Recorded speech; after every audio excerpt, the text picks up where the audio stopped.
Um, how are you? Good. Good. What brings you in today? Psych evaluation. Okay. Nothing else for now. So evaluation for what purpose? Uh, it's just been a while.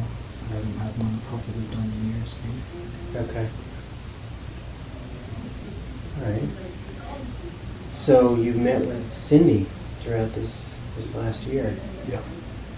and what's your current status in your working with her? I stopped seeing her a couple months ago. I felt like it was. I just felt like it was good to move on for me. Okay. Do you feel like you made progress in that? Yeah. A lot. Yeah. Yeah, that's the sense I got from like just hearing like once in a while like Cindy and check in. And I think you guys have mentioned some ideas about meeting with me at some different points. But what do you think you guys accomplished? And what do you think you accomplished? Just working through every day. So just every day I would just have a whole bunch of stuff to talk about for the longest time. So I'd just be the most person who's talking the most for the most part for a long time.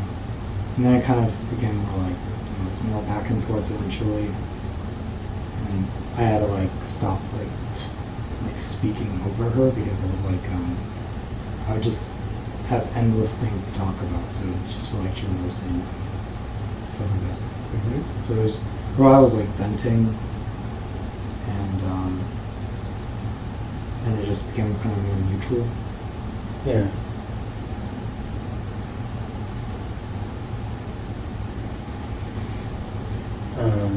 I know that she really enjoyed working with you.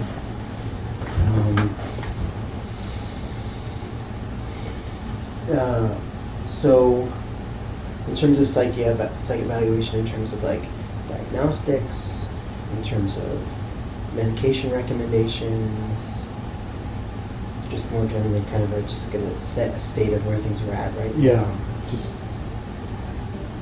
I don't know, just because I haven't really talked to anyone. Like, she was a therapist, but I don't know if she like qualifies to like, kind of dissect what's going on maybe as much. Maybe. Okay. And so let's get into what you're curious about dissecting a little bit. All right, so yeah, I always had intrusive thoughts for a while on medication, but obviously when I got off, I have no clear reference of how the intrusive thoughts really started. So when I got off medication, they just kind of like revved up. So it was like ridiculous amounts. So it was like just relentless. Like you would not be able to escape it. So I had to deal with that for a while, and do like mindfulness and stuff like that. So just like letting it be. And when I wasn't mindful, I would just say the thoughts. Eventually, I would just had to work up the courage to like say the thoughts deliberately. So I would like, if I had the negative thought, I would say it deliberately to desensitize. Like when I wasn't mindful, because if you're not mindful, it's just like it's very easy to just like react all the time and say I don't want that thought in my head all the time. So I would just say it deliberately. And eventually, it stopped becoming thoughts. It was less of thoughts. It just became like the voices started. It was more voice commentary. So it was less intrusive thoughts. It was just more like now the voices are commentating, and it's less thoughts in the actual mind. It's just little thought like voices you can hear. So it's like judging everything you do, judging other people. So if you judge other people, like you have a thought, you say, oh, that guy's shoes are a little bit dirty. The voice commentary will turn on me. It'll be like, I have like holes in my. I don't know. It'll just be all sorts of negative stuff that judging you like tenfold back. Mm-hmm. So I would have to. So since intrusive thoughts, you can't like you can't repeat anything positive. For me, I couldn't I couldn't say anything I wanted to say. So like if I wanted to say, oh, I want to have a good day today, I want to focus on that, it would be like reassurance. So it would be like, it would make me even more anxious. It would make the anxious thoughts even worse if I would like try to reassure myself that I want to focus on having a good day. So I just basically be saying negative stuff all day in my head to desensitize. But with voice commentary, I can like thought filter. So I'd like repeat a mantra or a phrase over and over, and then I can become like aware of my background thoughts, so they're more automatic. So I can, I'm more aware of the background stuff going on in my head when I'm repeating this phrase throughout the whole day. It basically filters everything else. I wouldn't be able to do that if it was intrusive thoughts.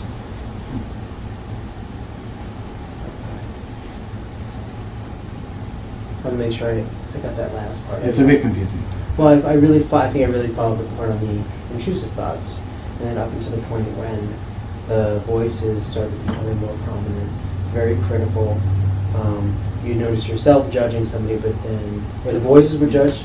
It would just basically like, if I like have so I still have some intrusive thoughts, like could be about anything, like it's racist, like if I see a black person, I'll be like, okay, the person's, it'll call them the N-word, and then like my voice commentary, if I have an intrusive thought like the N-word or something, it'll be like the voice commentary will be judging me for saying that. So it'll be like, oh, you're this terrible person and all this stuff like that. So like if you have an intrusive thought, if you do have one, it'll be judging you for that, or if it's just even your own thoughts. Yeah. And so,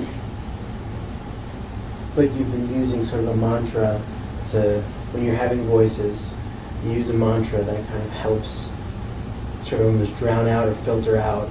Well, you always hear them, so you hear everything. So like eventually your brain realizes you're repeating something over and over, and it kind of it's more just a screen, like a mesh. Like you could say negative stuff. I've done that too. I've just deliberately gone after everything the voices say. I would just repeat it, but it didn't really seem to. I mean, it's just a different way of doing things. You can repeat the mantra. You can go after the voice commentary.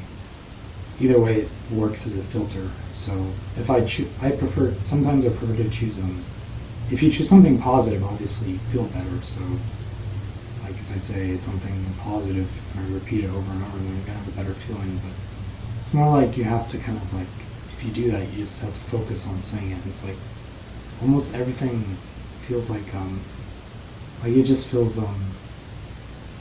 like you're, I don't know, it just feels like you can't fail almost.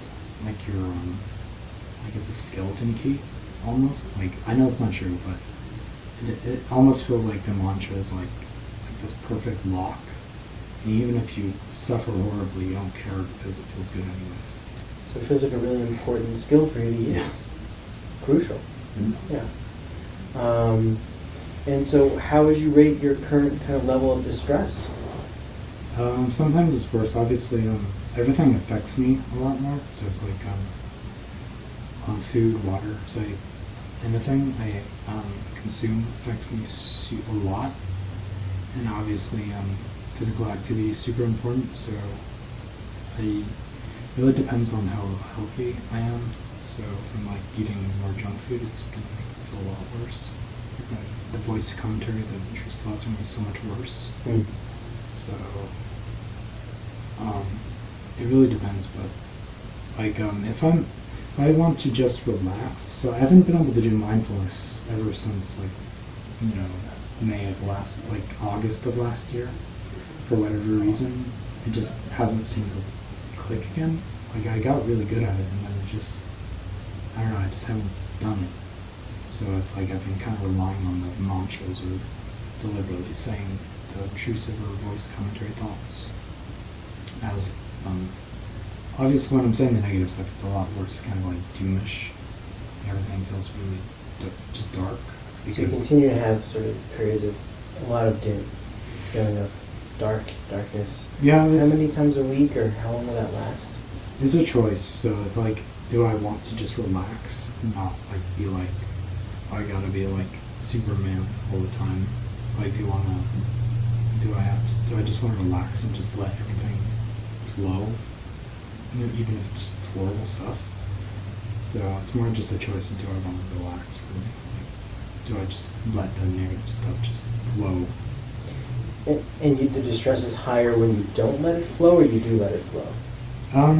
Depends on what I want. So like if I just want to relax and like if I hate what I'm doing, like if I hate like feeling like I have to, you know, do really difficult stuff all the time, and I prefer just to be quiet, then it's gonna be a lot worse. Like so if I'm repeating a positive phrase and it makes me compelled, it's kind of sometimes it makes you feel compelled. So it would be like a compelling feeling to just do stuff. So like I gotta be like the best, like I gotta be doing exactly what I want to do every single moment. So it's kind of like that feeling, compelled. You get compelled when you say it sometimes. Mm-hmm. So sometimes I just want it to be quiet. It's like it's too much noise. Who do you live with now? By myself. Okay. How long has that been for? December 5th. And because last time we met, you were living with your brother and his wife, and they were expecting a baby, or just had a baby? They were gonna adopt. Oh, they were going to adopt. My other sister, That's right. yeah. Combine those details. I don't think you knew about that one. I didn't know about that one either. So The sister's baby? Yeah. And so how you spend most of your days? You're not coming here right now very often? I guess I've been just personal stuff, so basically focus on music or writing or just connecting to other people, like-minded people. So, In which form? In person? Online? well, yeah, it depends. It's online mostly, but that's more recently where it's just been like I've been kind of like branching out, like trying to create branches so other people to kind of like, I don't know, collaborate. Mm-hmm. Yeah. I'm forgetting what a visual person you are, and kind of imagining yourself and kind of between the filters and the branching out. It's really useful in kind of understanding how you're visualizing your life.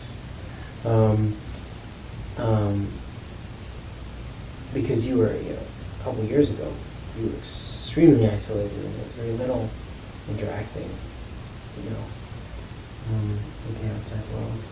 Yeah, I'm not as fit as I was like a couple months ago. Basically, I'd walk like 8+ city blocks every other day or every day. Mm-hmm. So basically to Wilmot to Country Club and back. Mm-hmm. Stuff like a that. long way. Yeah, I've done. So there's like it goes really far. So like I would feel like I'm not sure if it's I'd feel like walking was super important for a long time. That's all I would do every day for the most part. I would just go walking all the time. Are you aware of how much weight you lost altogether? It was around 300 in 2017. Yeah. Early 2017. Right.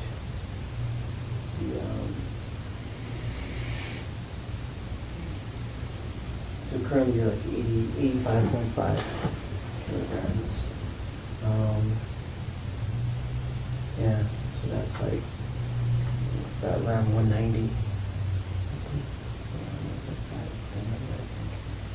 Yeah. So you've lost like well over 100 pounds. Yeah. Yeah. A lot through the walking. Do you ever diet change or? So I would at first, yeah, start with walking. So I would just walk around. I used to live with my brother, so I would just walk around the apartment complex in circles. So I'd be afraid of people, but I would be afraid of passing the same people more than once. So I would just start doing that. So I would just start walking around in circles around the apartment complex, and I just kind of got over the embarrassment, just because I just felt embarrassed about being around people. So eventually I started walking near the street area, which was never really haven't done that in like years, I don't think, just for the sake of it. I would just do that to desensitize, like, all the car noises, all the people, all the sounds, just kind of like use that to like go even further. So I would use that kind of like that nervous, like that energy to just keep stepping forward until like it didn't bother me as much. Mm-hmm. And you were working on some of those concepts with Cindy? Well, I got the idea from Cindy because we walked outside while we were having therapy sessions, so I got the idea. So I got the idea to start walking, but she didn't say to start walking. Yeah. Right. But the desensitization process. I had to learn a lot of, I had to look up stuff a lot of the time, so I would have to so obviously I had intrusive thoughts, so I'd look up, I would look up intrusive thoughts, then I saw OCD, and then I would be like, okay, how do you deal with intrusive thoughts, and compulsions, to check, to see if my cat's water is super clean all the time. I would just look up ERP, so exposure response prevention, and that was the most basic thing. So ERP is as soon as I knew about that, it was mindfulness. It's basically anything that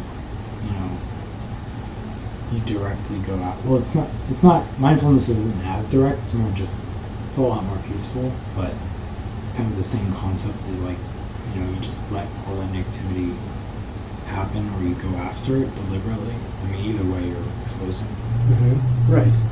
Yeah. Those are two really big staples of treatment. So, while we're on the topic of OCD, do you feel like you're having obsessions and compulsions? I've had a lot worse. So I've kind of whittled it down. So I used to be around my cat all the time. So I would always be checking to see if his dishes were clean enough. I would burn my hands cleaning them more than once a day at the very least. It was a lot. I would just burn my hands washing them. And I would have these thoughts oh, what if a spider gets in his water bowl and I have to check every 5 minutes? Stuff like that. It would start off like that. Because I was kind of already had some of those on medication, but it wasn't as severe. So it'd be way more intense. It would just be I have to do this or I'm going to feel like a terrible person. And then, when I was in his experience with intrusive thoughts, I'd feel I have to do rituals, or I don't know. I felt the worst it got was really bad. So I pushed certain thoughts specifically away. I could deal with every other thought I encountered until I had sexual thoughts about my brother, and I would imagine it was it was so ridiculous. It would just you would imagine something rubbing against your heart. So it'd be this rubber thing rubbing against your heart while you're having the thought. So it'd be that would be the worst it got. So it'd be this you picture this dildo rubbing against your heart while you're having these thoughts about having sex with your brother. So I would just I was afraid for a while, so I would say fuck you over and over. I'd literally put my middle finger in the air. Mm-hmm. Stuff like that. And then eventually I just started deliberately saying the thoughts. So I would say, I want to have sex with my brother, I want to have sex with my brother, over and over, stuff like that. It's even more, that's just it would get, obviously it would be graphic, so it would go in detail. So I'd go in detail. So I would say every single thing, I would flesh it out. I'd say I'm just going to say every single thing my brain throws at me. Wow. So, and it's, yeah. And you eventually became more desensitized to those types of thoughts. Yeah. Yeah. That's probably the most prevalent one. So, yeah. Was that going on for some years? Yeah, I had some of it. It wasn't as bad, so I'd have sexual thoughts about my family. So it would be incest thoughts all the time. So it would make me really uncomfortable around them. So that's huge insight, because I don't think you were ever comfortable enough at that point with me to even like unpack some of those thoughts. Yeah.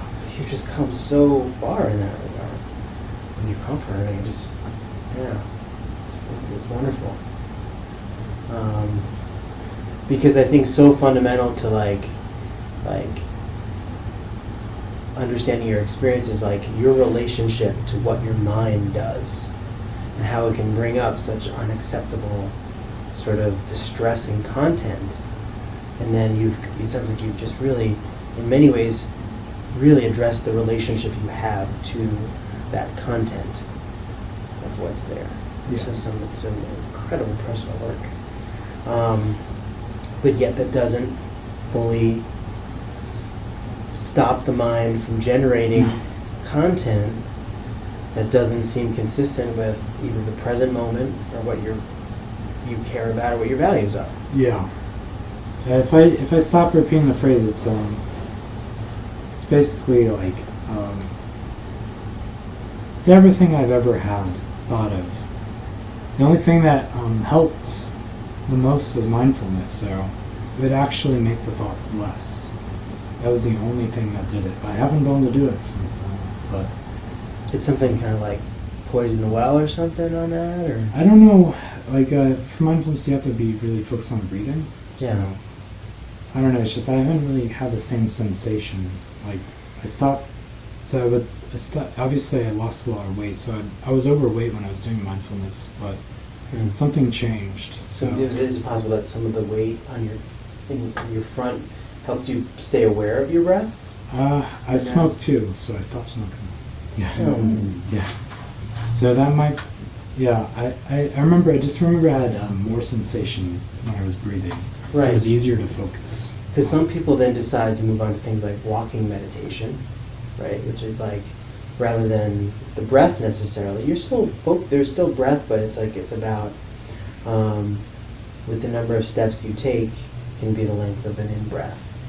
Or like if it's 3, it's like 1, 2, 3 steps for in-breath, and then 1, 2, 3 steps for an out-breath, and really helps kind of make it a little bit more active if that breathing sensation isn't available to you.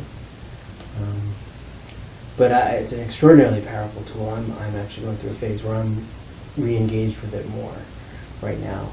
I'm doing this. There's a group that's meeting these 4 sessions every Wednesday down at Tucson Yoga. That's just a nice kind of group. It's not really a sangha in the sense of like they're not meeting long term, but it's like this. Do you go to any locations where there is mindfulness practiced, or? No. So yeah, and the city is very noisy. So I walk and I'm hearing the noise all the time. So it's kind of like desensitization versus peace, kind of like that quiet. It's kind of like going after the noise or just letting the noise come to you, almost. What do you mean by that last part? So like when mindfulness, I don't know, there's kind of a difference between meditation and mindfulness, but like if you're being present, it's more just about like everything around you than inside of you. It feels less of like an adventure. Mm-hmm. Like when I'm when I'm saying, when I'm thinking or just hearing the voices, it's less of a, like I'm peacefully just existing. It's like I'm like on a war or something.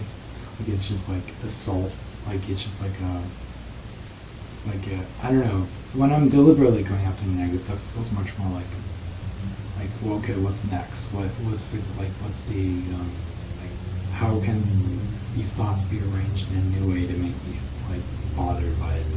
It's kind of like this, like how can I rearrange these thoughts to make me even more bothered or something? It's just like Your mind will be doing that? yeah, To sort of like try to find a configuration? Sometimes I do it too. So like if it's something really bothers me, I'll go in detail to like see how many ways I can say it.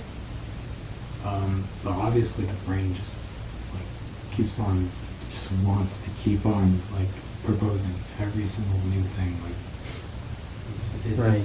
doesn't just it's about anything.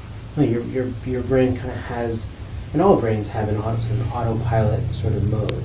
But it sounds like the type of autopilot yours goes on just is very distressing often, and you have to really be managing it very actively in order to like feel some level of okay. Yeah, I don't know. I kind of picture like there's got to be like a way to like sweep it up because it feels like it's just like stuff that's just like it's just a bunch of stuff I want to clean out, but it's like I don't know how to do it. Right. And was that in your conversation with Cindy? Was because I know it had come up to potentially come back to, because for all your efforts, we want to make sure that are there other things we should be doing medication-wise that may help that extra level with that sweeping up of what the stuff that just keeps getting kicked up. It's like the Tucson winds. It's like they keep coming back and kicking all this stuff up. And would there be something that just gets that baseline level a little less, I don't know, I don't want to do too many metaphors, but kicking up that stuff. Yeah, I don't think it's just my choice for now. Personally, I don't think I'm going to take advantage. I want to do it on my own, more so. Without medicines. Yeah.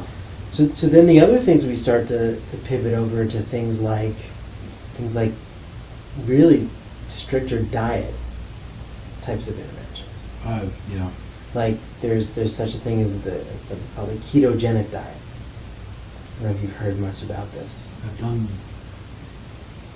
I could tell you, I would do, so the best diet I've done, it's just expensive, so if I buy anything else besides the food, it's like I'm not going to be able to afford it. So it's like I have to like spend it all on food, not even sold stuff, just to eat the food. So it'd be like raw food. So it'd basically be like, so if I wanted to do keto, it'd be like kale, hemp seeds, cold pressed olive oil, sea salt, stuff like that. I would just eat that. Like it was actually, I don't know, I worked up to it. So it's not something I just jumped to. I would work up to it. Of course, that's because of heart. Yeah, so, like, and then when I was walking, the best fuel for walking would be like fruit. So I'd basically just do like 8 bananas, like, just like a lot of fruit. So it'd basically be like electric. You'd be like electrified. So you'd be like, you would not be able to sit still. So you would just have to go outside. So that's the idea of like eating that way. But if I want to be just like still and just more calm, the keto thing made more sense to me. And you felt a difference in that regard? So obviously, if I'm not spending all my money on food, I'm going to have to eat some cooked food. So I obviously see a difference when I do. Because there's definitely cases of humans who have benefited remarkably. And if their goal is really to not be on medicine, it's the diet. Yeah. So that sounds like you've just kind of discovered that on your own naturally. I knew about it a long time ago. I just never looked up to it. So I had to get the motivation. Right. Because I remember when we were meeting, there was a lot of spaghetti going on. So like the way I would eat, like I would get like these. So to just calm, just like this, I would pour oil over everything. So like if I would eat rice, I would just like pour oil over it. So it would just like shut like this everything off. So Physically. yeah. So like if I eat like cooked food, I would, if it's like high carb or like for a while I just would eat lentils. So I would just eat like pure lentils. That was like, it would be like just lentils for a long time. In this last year. Yeah, during May to now. Like, well, not to now, but I would start off with eating like lentils, and then move to like, because I had like this notion in my head that high carb, I don't know, I think it helped me get moving, but I would switch to like boiled potatoes, stuff like wild rice, beets, and I would eventually start, I would start walking because I felt like I couldn't just be still anymore. Right. With the energy, I think, maybe. Because your energy was better. It was higher. Yeah, I wouldn't. Comfortable? it wasn't good. So it was like not pleasant for a while. So it was really unpleasant. So your body wanted to move. Yeah. This was up when you were off medicines already. Or Yeah, off medicine. So it was just like I had to, like if I didn't work up to walking, I'd make it really unpleasant. So I'd like if I just took a shower, I'd just go and I haven't worked up. So going outside for a while, I'd just go outside with my hair wet. I would just feel that kind of that. I would just feel all the emotion of oh I'm I don't know, just all the negativity that making me procrastinate maybe a little bit. I would just use that to kind of if I just work up to it, it'll be so much nicer. So I won't have to jump and experience all this kind of thing. I would just kind of mentally psych myself. Mm-hmm.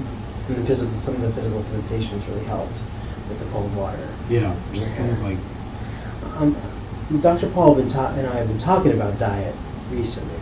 So in hearing what Josiah is saying, I'm just curious what some of the thoughts were coming to your mind as it related to that. Or Yeah, I think it's a really interesting possibility, but I agree with what you're saying. One of the real challenges is being able to afford that kind of diet. It tends to be more expensive, natural, unprocessed foods, and it sounds like finances, that's a choice for you. It was really fun though, so I would have fun. Yeah. I would just okay, I can just get heirloom tomatoes, I can get avocados, I can get I can just make all these nice just fresh things. And it just became fun. So even if I was okay, I know I'm overspending, but I'll just sell something because it's worth it to me. Mm-hmm. So I would just do that. It would just be I don't know, I didn't work up to it obviously, but what's your source of income right now? it's still my dad, so I've kind of that's kind of the final thing I have to work on is I want to be independent, so that's the final thing I have to work on. You don't get any SSI or disability? I tried that. for your So illness? 2017 I did that, but it got denied again, so I was just screw that. And so you haven't reapplied this year? No. Because oftentimes what we know is that it takes multiple times of applying before people actually get, So, okay. And I should also check in the last month or two. How about suicidality? So, like I said, if I'm raw foods, diet, you said, it's so important. I don't know, I have more this anxious energy, I would say, if I'm eating, I don't know. So if I'm feeling more anxious, I'm gonna have I've had every thought ever, so it's just I just allow it. So I would just if I have a thought if I really wanted to, I could go buy gum because I'm not I don't really care. I'm not as crippled by that, what people are thinking maybe as much. So Anymore? Yeah, so I have that power to if I really just wanted to stop, I could. Right. It's in my power. Stuff like that. Thoughts like that. Stuff like that. In these last weeks, you noticed some of that. It's within your power. Yeah. I mean, I have negative thoughts. Yeah. I just allow it, so I just want to just let it go. Mm-hmm. But no intent to harm yourself. So,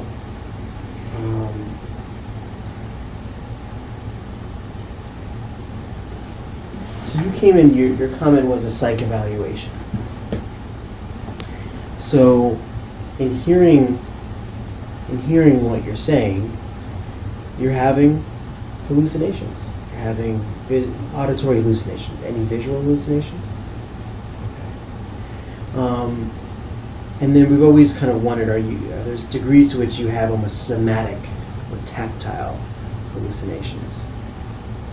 Yeah, when I stopped medication, obviously it was I had to go through a whole bunch of crap. So I had to it's kind of a threshold. It's this is the part you have to get past if you want to keep going.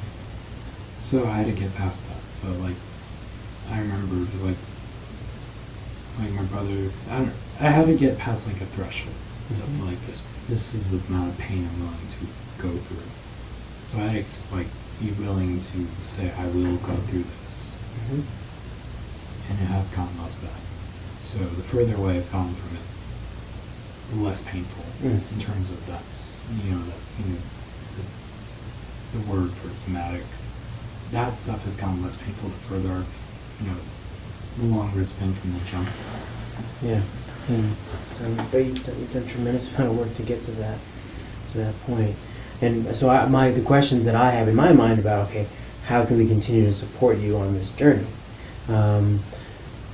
Naturally. But so getting back to the auditory hallucinations, you do have intrusive thoughts, and they feel like they can be random and sometimes, but then there's other repetitive forms, like as related to your cat, which would leave you in situations where you were kind of questioning whether you had done things enough, and you'd have to kind of redo them, almost as if you had trouble kind of holding in mind what was reality in this as it related to it, like whether the bowls were clean enough, like you couldn't hold or trust yourself that you had acted on that efficiently. I think at first you doubt yourself, so at first you have if you have an anxious thought, maybe it's really graphic for the first time, you're gonna be like, what is that?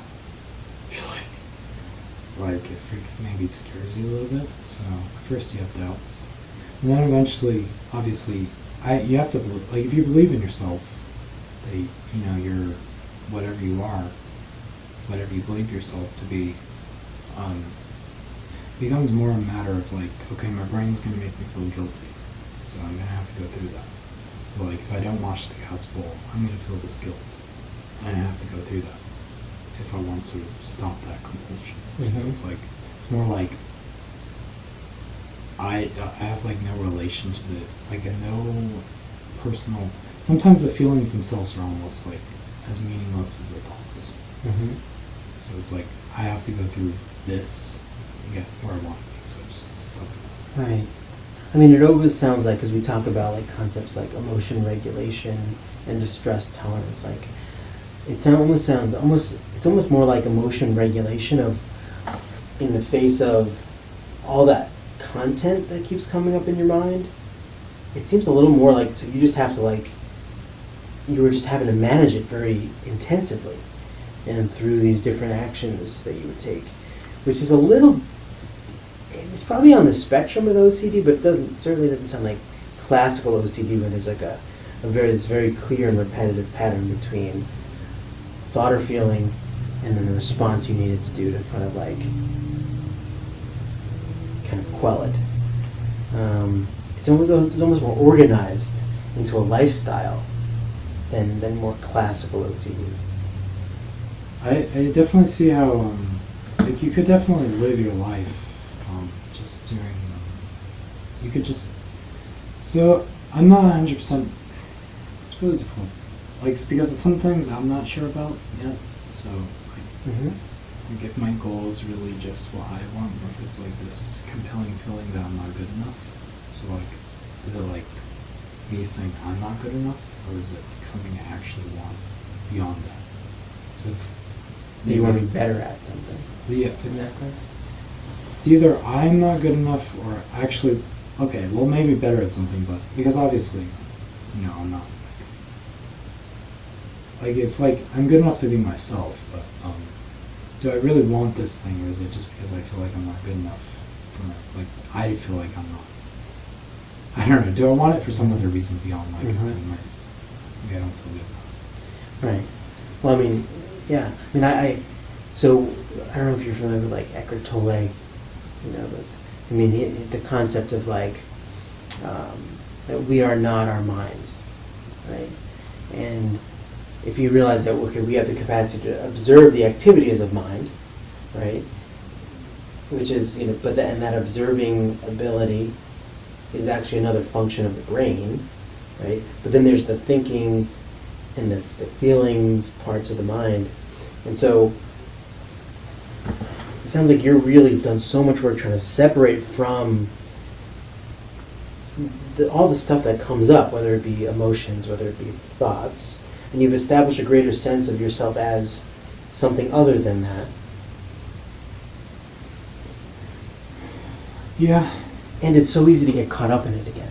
Like you can wake up the next day and you're completely back into like feeling so identified with the thoughts and like, oh, this is who I am, or the feelings, you know, as indicators of what you should do or what you really want, and then how you sort out what are your true preferences, what are your true motivations, when you're really trying to separate from all this stuff your mind is doing. That's really hard and confusing, because in order to like kind of figure out what you really want or need, sometimes that requires activating the mind.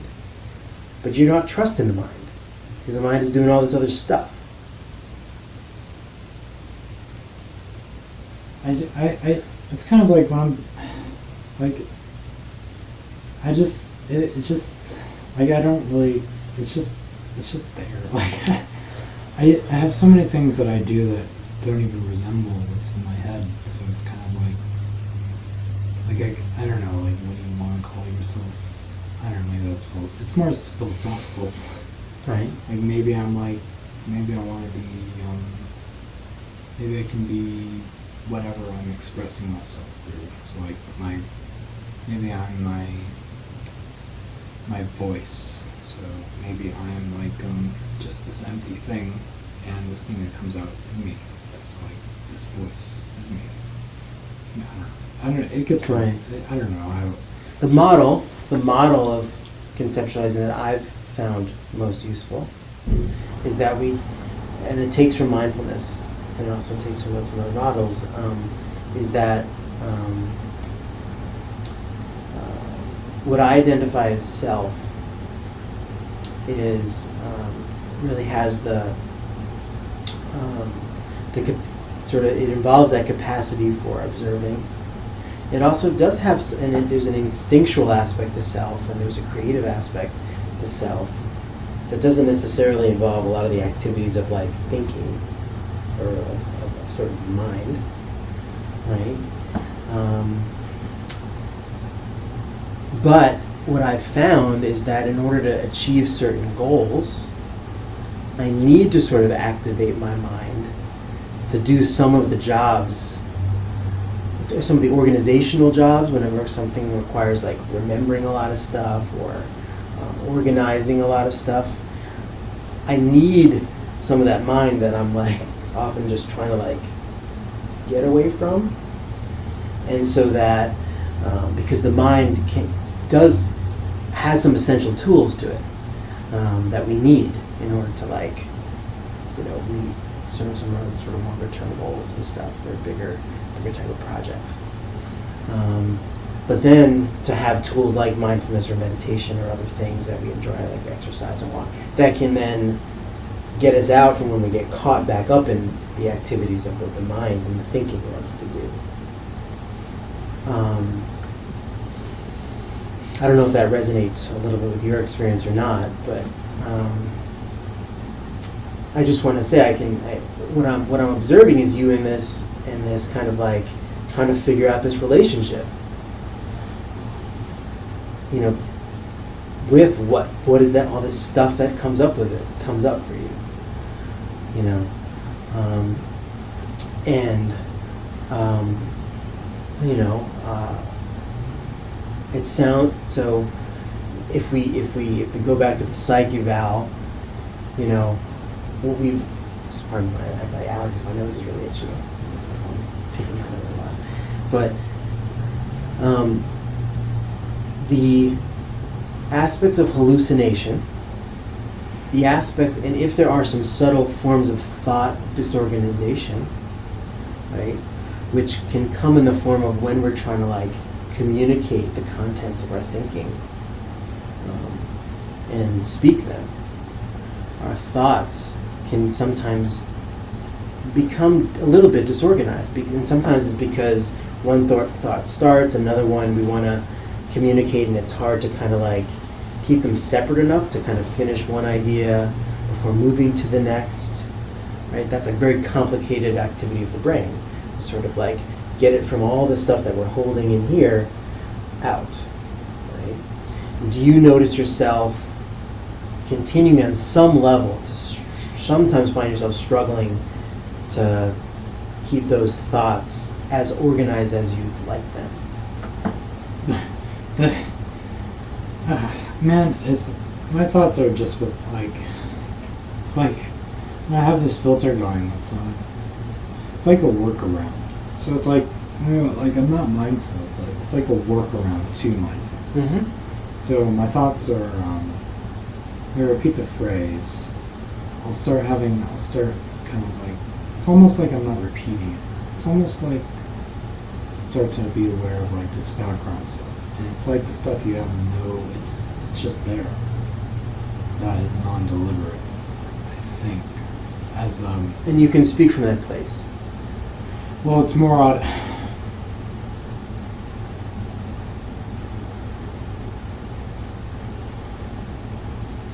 Well, I definitely feel like a lot of it is,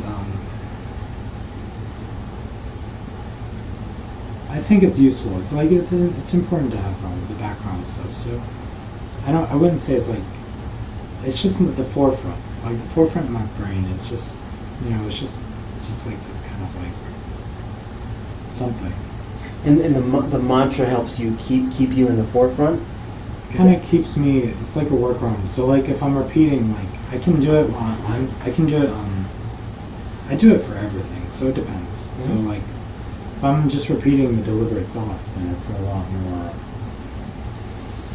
Like with saying the negative stuff, it's more just less compelling for me. So it's more like if I'm repeating my positive phrase, it's like I'm listening. Like I'm doing my best. Yeah. Right now, right this moment. That's a mindful activity. To like intentionally repeat positive phrases. It keeps us more on that level, because you're able to like go with an intention that you've set. That keeps us present. So that's a perfectly reasonable workaround, right? And the question, whether it be between diet, exercise, medicine, some other thing, so that you're needing to somehow work a little less hard. That to me, in hearing all of what you're describing, would be the goal of any planning that we do. Because it does. I mean, again, there are people with schizophrenia on no medicine, right? That was the diagnosis we kind of worked with in the past, right? And we know that schizophrenia is a condition of the mind in which the mind we're experiencing the auditory hallucinations, and somehow the mind just will go off in too many distressing directions, and the content of that is just too much in our attention. And the goal is that whether it be through the diet or through medicine, it can sort of, and other skills that you've been practicing, get that stuff to be more in the back, with a greater sense of the filtering, going on. I don't know. It's like, so I want it to be in the back. Like it's kind of like the deeper it is, it's kind of like you want it to be out. You want it like to push it out almost. So it's like it's in the sense I'm kind of glad it's like right in front of me. So it's like I hear it all the time, think it all the time. It's like it's right there. It's not like I'm out here and all this stuff is like deep, right, way in there. No, I'm like, it's not as shocking. So it's like you've decided to go through a process of exposure response prevention with like a lot of radical acceptance of what it is. So right, so that then I can understand how kind of like the goal would not be to push it into like so you want it out, like if it's possible to go like to get it out, and then whatever helps. Like right. If there's any way like you can just clean it up. Mm-hmm. Yeah. Okay. I think I get the nature of the question. Yeah.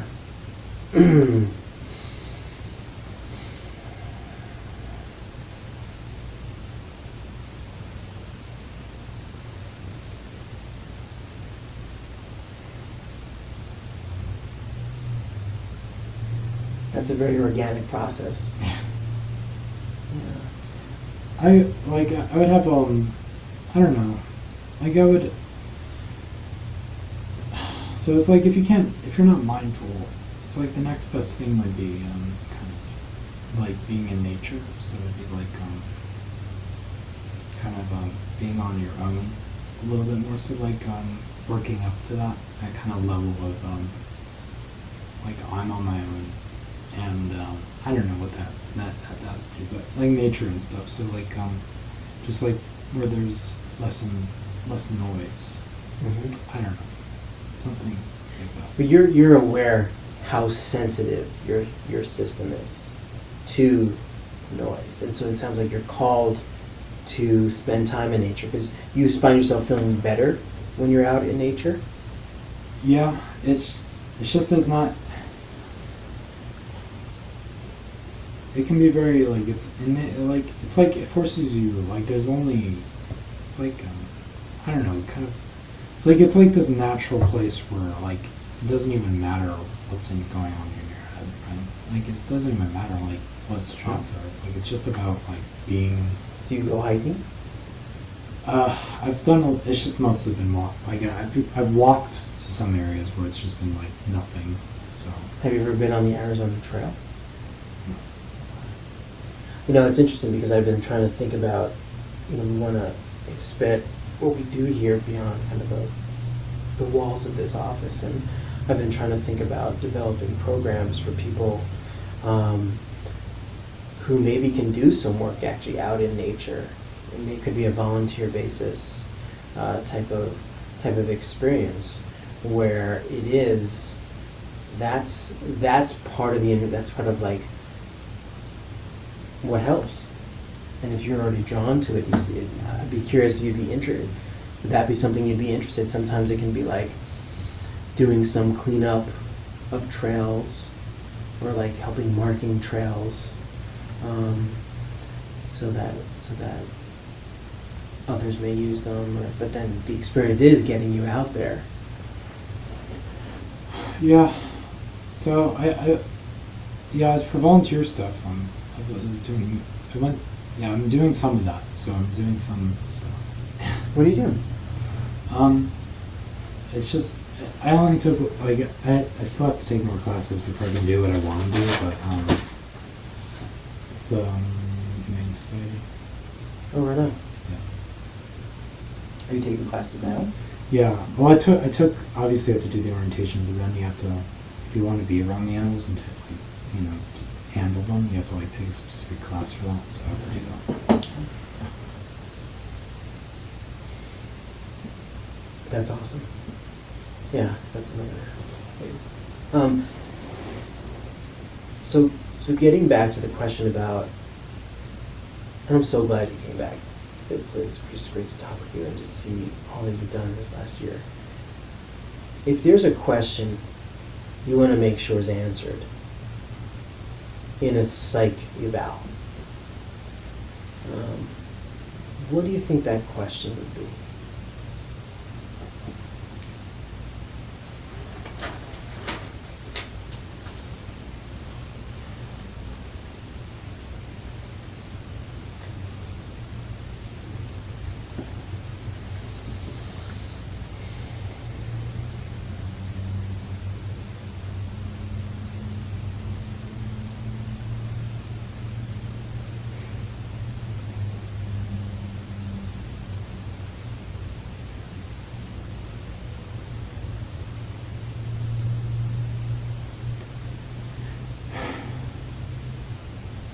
I don't know. I mean, no one really has. I mean, obviously the people you go to school. You go to school. People have gone to school. Like they study lots of stuff. But sometimes it just feels like it's just like there's no real like answer anyone can give you but yourself. So it's like maybe. Maybe it's just unknown. Maybe I don't know like what's gonna happen. Like what I'm going to like how this will change. I don't know what's next, maybe. Because it's just been like every day is like felt like something's different. Like it's never been like nothing. It's like every day has had something almost. Yeah.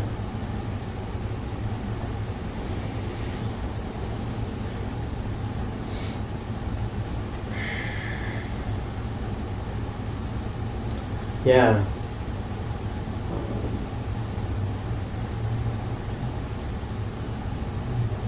So from I mean, in the course of 1 year, or less than 1 year, because I think we met a couple times even after you started with Cindy, the amount of progress you seem to have made really impacts prognosis, right? Looking into the future.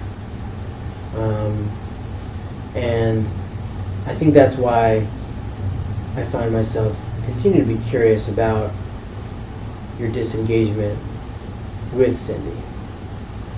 If there's anything else that may have been driving that. It's just, you're you know, you aware see of. the same person enough, right? Like it's just you see the same person enough, right? Like it's just the same person. It feels like you have to kind of like distance yourself, maybe.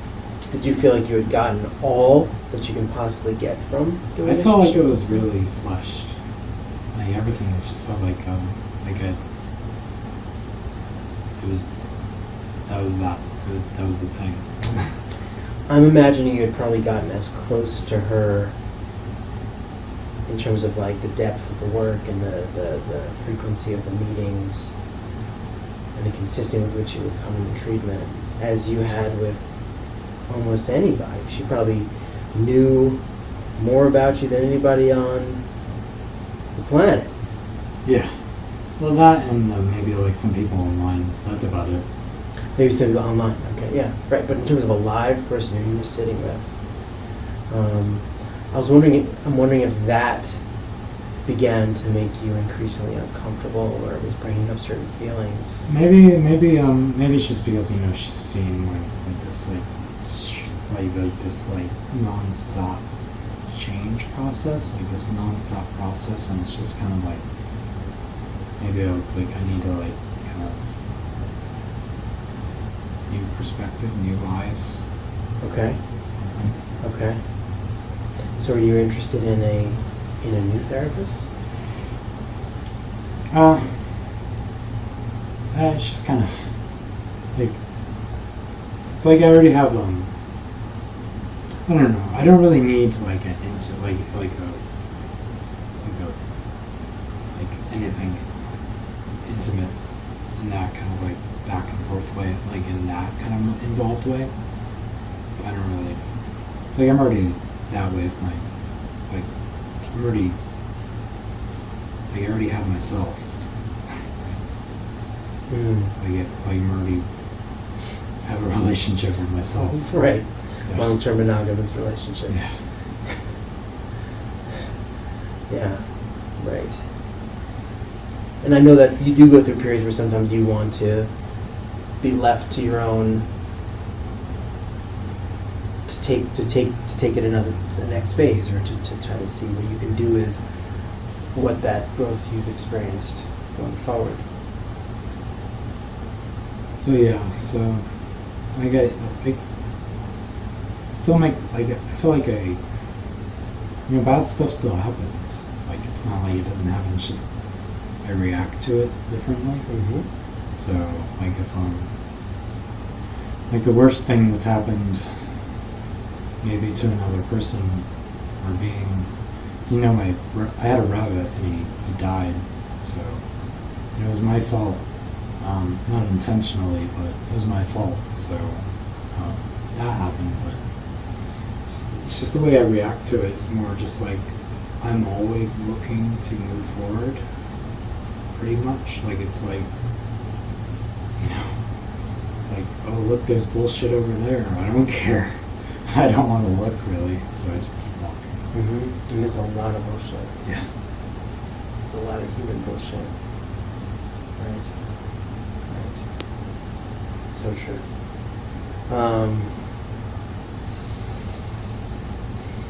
Okay. So you guys have a plan to check in once at the end of every month? Mm, I was pretty much, if I like see her, fine, like, but it's not, I just, like I said, it's more just,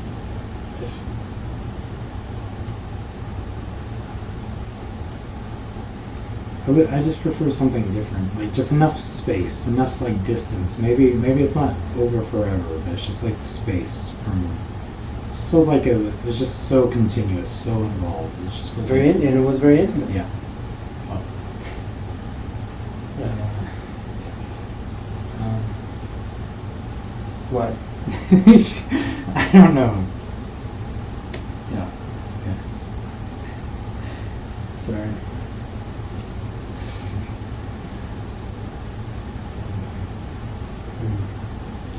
You mentioned at times that intrusive thoughts had made you uncomfortable around family members. Is it okay if I ask if there were any intrusive thoughts about Sydney that might have contributed to any discomfort in that?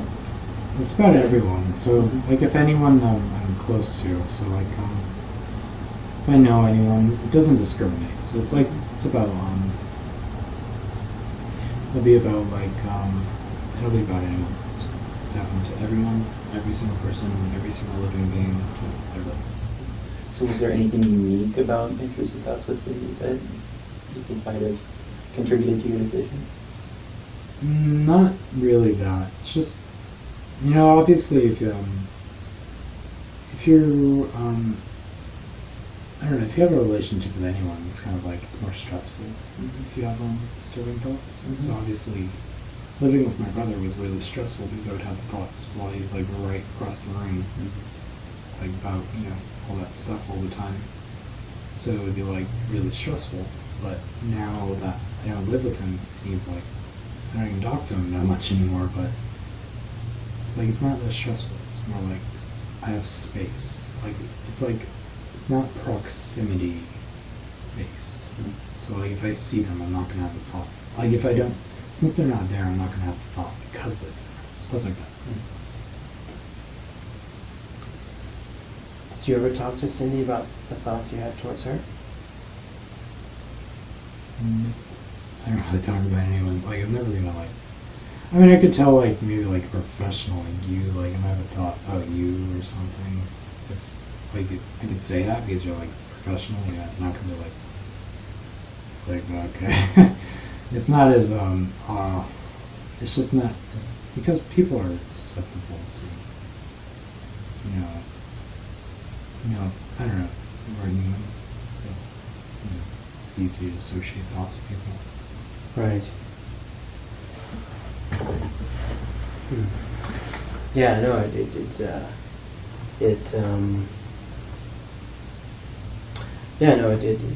sounds like it.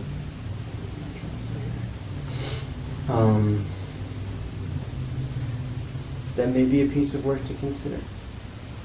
Doing that, having a piece of work that is about directly engaging with somebody for whom you feel like you're having unacceptable thoughts or extremely uncomfortable, distressing, sexual, even including sexual.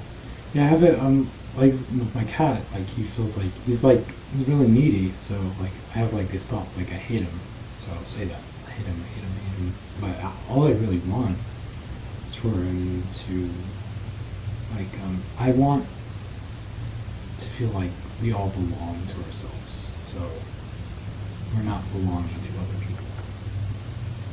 I want to make sure I understand that. So, you belong to yourself, I am me, and unless someone gives you like explicit permission, then they do not belong to you. That's what I... In regards to kind of like putting the stuff that's going on for us onto them, like... We are ourselves. We're no one else but ourselves. Mm-hmm. We don't own, we're just ourselves. They're not them, they're not us. We don't... They want to pull the carpet from under us that they gave us. That's their choice. That's what I do. Right. That makes relationships kind of, on some level, fundamentally very risky. Yeah.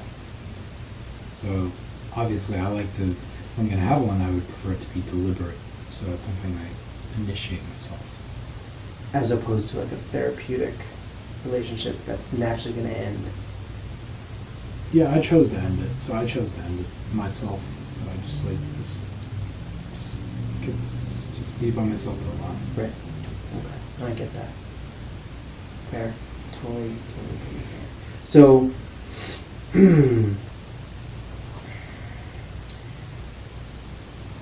I think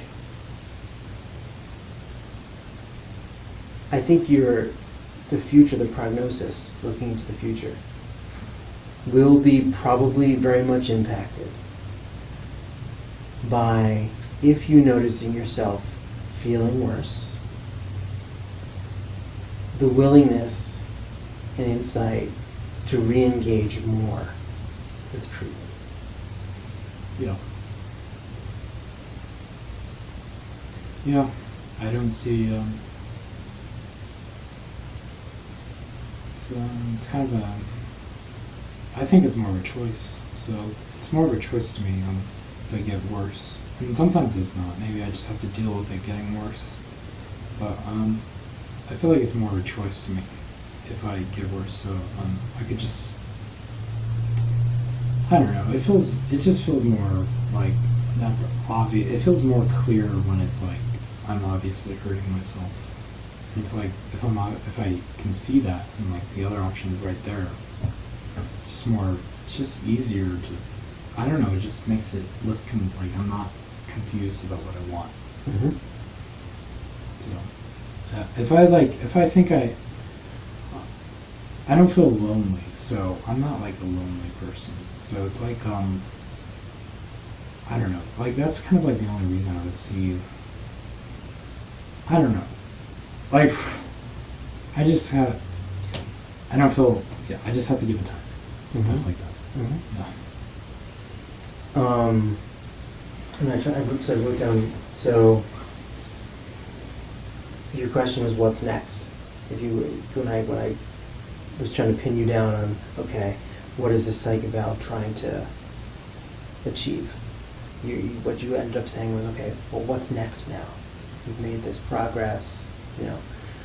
So I would say, if you fully committed to something like a ketogenic diet, with all the expense that comes with it, that could potentially include reapplying for SSI, if you were willing.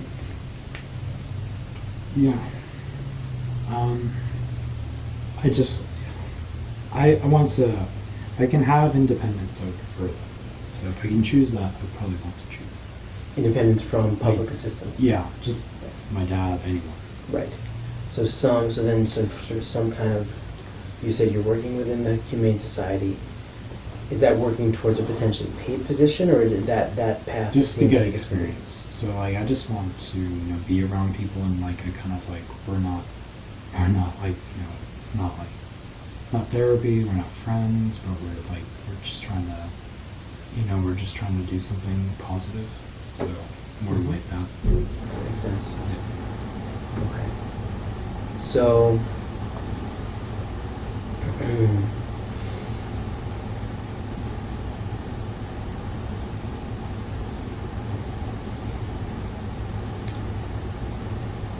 and then, the other piece that comes to mind would be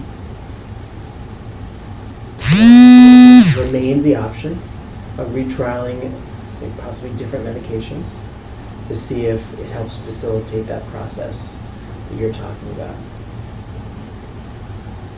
Yeah.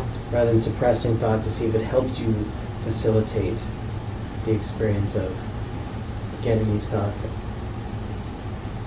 as out as they can be, with the notion that there is no silent mind. There is no mind that doesn't continue to, I think, reverberate with some of that habit energy, that some of that patterns of thinking that are from our past. Yeah. So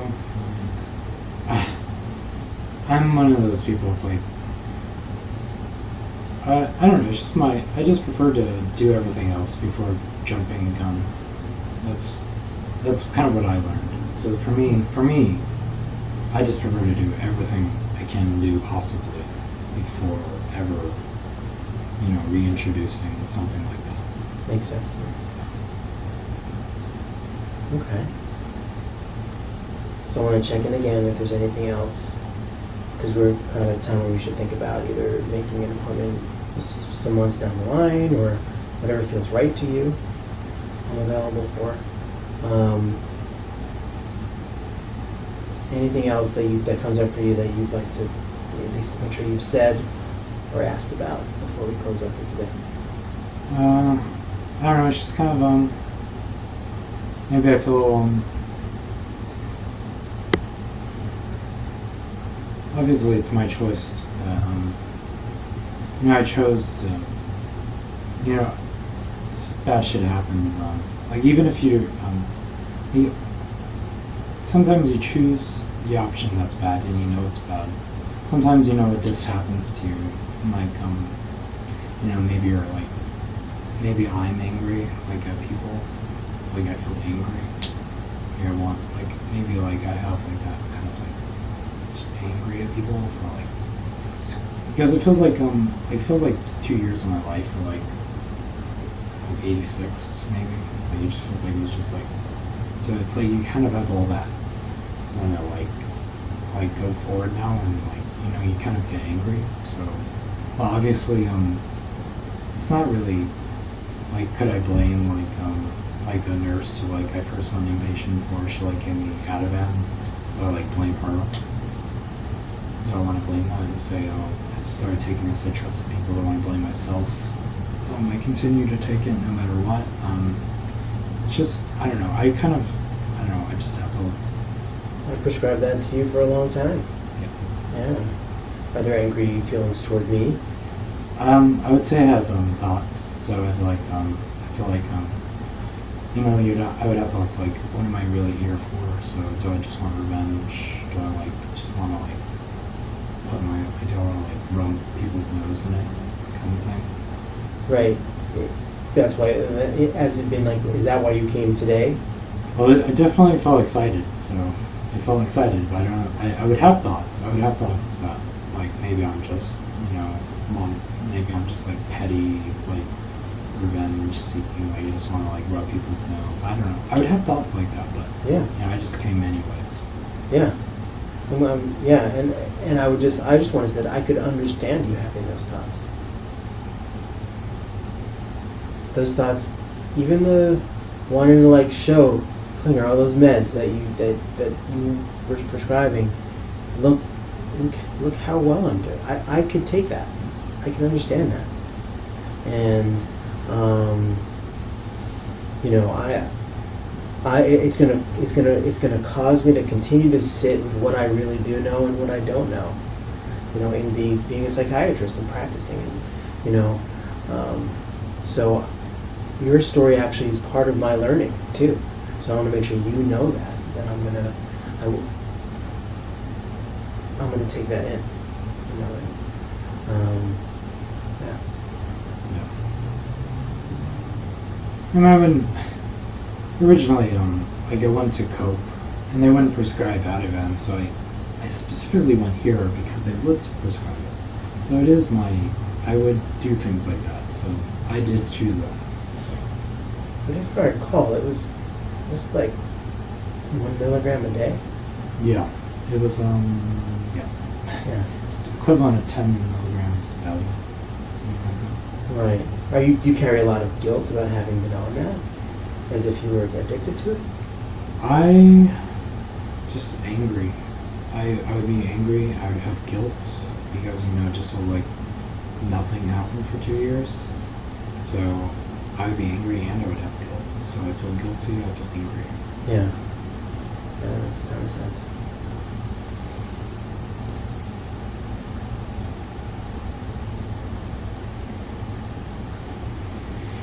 So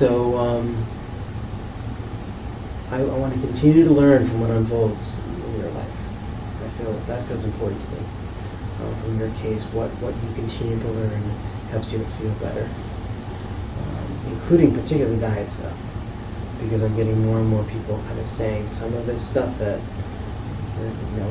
major mental illness has treatments in diet. And so I'd be, if you're aware, it sounds like you're quite aware of what a ketogenic diet is. I'd be also interested in following you along if you decided to, take that route, and I'd just be part of the team trying to understand how that helped you. Yeah, so it's really good. It's really not that bad. Like hemp seeds are like they're if you're going for like a vegan ketogenic diet, it would be like hemp seeds are one of the freshest nuts you can get. So a lot of nuts are like unfresh, they're even rancid. So like if you soak them in water, a lot of them float to the top. So hemp seeds are really good. They're really, I don't know, from what I've heard, they're really fresh, and they're really, I don't know, it tastes good and it's satisfying, and like I would have kale, and like to get more of a savory feeling, I would like add salt, so stuff like that. But if you want to be anxious, just like smoke cigarettes, drink coffee, stuff like that. So if you want to be anxious, just have like a whole bunch of like rice, like just white rice, just cigarettes and coffee all day. Yeah. That's what I used to eat for like in 2014. I would just eat that. Just do that stuff. It's pretty good. Yeah.